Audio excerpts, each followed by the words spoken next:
아버지께서 돌아가시고 나서야 아버지의 인생이 얼마나 무거웠는지 알게 되었습니다. 아니, 정확히는 그 무거운 짐을 제가 얼마나 오랫동안 오해하고 있었는지 깨닫게 되었죠. 저는 결혼 20년 차 평범한 주부 김지연입니다.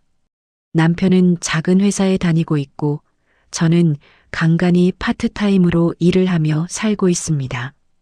아버지는 뇌경색으로 쓰러지신 후 10년 넘게 요양병원에 계셨습니다. 평소 자식들에게 엄하셨지만 늘 정직하게 사셨던 분입니다.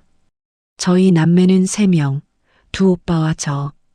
병원비는 오빠들과 제가 십시일반 나눠내는 것이 당연한 일상이었습니다. 특별할 것 없는 그저 책임감으로 유지되는 평범한 관계였습니다. 작년부터 이상한 일이 시작되었습니다. 요양병원에 계신 아버지의 병원비 납부일만 되면 큰오빠가 갑자기 연락을 끊거나 전화를 피하기 시작했습니다. 특히 큰오빠는 아버지께서 뇌경색으로 쓰러지시기 직전에 아버지 명의의 작은 임야 하나를 급하게 팔아치웠습니다. 저에게는 아버지께서 급히 필요했던 일이라고만 했죠. 오빠가 매번 병원비 납부를 회피하는 모습에 저는 이 땅 판 돈이 머릿속에서 떠나지 않았습니다. 그때만 해도 그저 오빠가 좀 힘든가 보다 생각했습니다. 하지만 아버지의 땅 판 돈을 저렇게 혼자 쓰려는 건가 싶어 저는 참지 못하고 오빠에게 전화를 걸었습니다. 오빠는 피곤하다는 핑계를 댔지만 제 마음속 분노는 걷잡을 수 없었습니다. 오빠는 재작년 큰돈을 들여 새 아파트로 이사까지 갔으면서 아버지가 남긴 돈을 자기만 챙기고 병원비 몇백만 원을 이렇게 회피하는 모습에 저는 큰 배신감을 느꼈습니다. 오빠, 그 땅 판 돈, 오빠가 혼자 쓴 거 아니야? 병원비 몇 푼 때문에 아버지 마지막 가시는 길까지 이렇게 형제끼리 얼굴 붉혀야 해? 오빠는 한참을 말없이 듣기만 하더니 전화를 끊었습니다. 작은 오빠는 늘 형님 일이니까 알아서 하라며 발을 빼는 것 같았습니다. 저는 오빠들의 이런 무책임함에 상처받고 외톨이가 된 기분이었습니다. 아버지께서 영면에 드셨습니다. 장례를 마친 후 변호사가 유언장을 낭독하기 위해 모였습니다.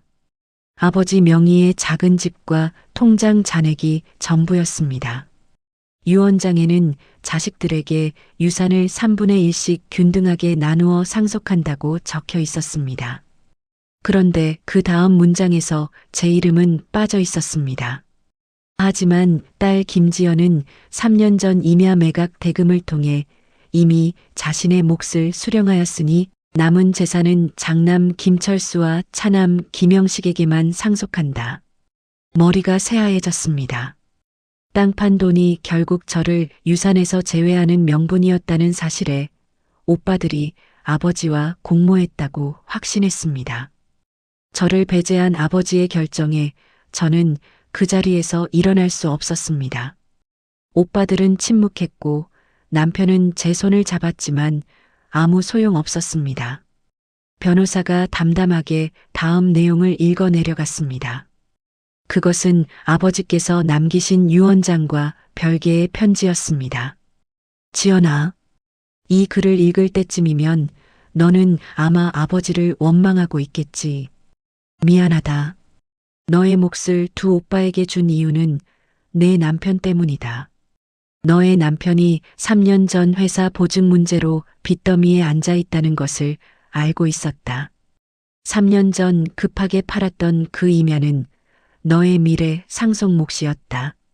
너의 유산이 남편의 빚 때문에 단돈 1원이라도 압류당할까봐 아버지는 그 돈을 미리 너의 몫이라는 이름으로 큰오빠에게 숨겨두라고 부탁했다.